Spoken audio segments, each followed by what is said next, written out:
Okay, what are the signs of child abuse slash neglect? Okay, well, there's different kinds of child abuse. There's physical abuse, there's sexual abuse, and there's mental injury. So physical abuse, you might see marks on a child, you might see a child who's afraid of adults, afraid of other people, kind of shy, withdrawn, maybe acting out. Sexual abuse, you might see inappropriate sexual behavior related to a child's age, knowing things they shouldn't know. Again, you might see withdrawn behavior, you might see acting out behavior. Mental injury means that people have been mentally and emotionally abusive to a child, and that child might be shy, might be scared again, might be acting out, so it can go either way. But some change in someone's behavior or abnormally shy or abnormally acting out could be indications of some type of abuse. Neglect, you would see people who may be unsupervised at home. They might be dirty, they might be smelly, they might be hungry, they might be tired. Those would be the behaviors you might see as well.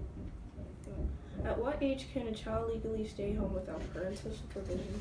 Well, a child under 8 cannot be left home alone, and a child has to be at least 13 years of age to be able to babysit. How many children are abused and neglected each year? Some statistics say about 3 million a year. Who typically abuses children? Well, it can be anybody, but it very often is a family member or a friend of the family because they have access to the child. Anybody who basically has access to the child, whether it's a coach, a teacher, a family member, or a friend, would be more likely to be able to do that. Sometimes it's even parents. So it's not always the stranger that doesn't have a lot of access to children. How can we educate parents to prevent child abuse?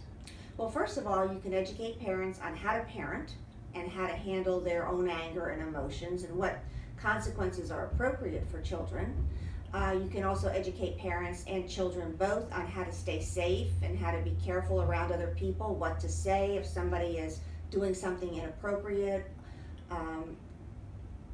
Children can learn what parts of their body should remain, private, and also that would be inappropriate for somebody to leave a mark on them when they hit them, or maybe if they're being left home alone and they're scared, that's all inappropriate. So the actual factors of what a good parent and a good child would be as far as a safe child would be important to have both parents and children learn that information.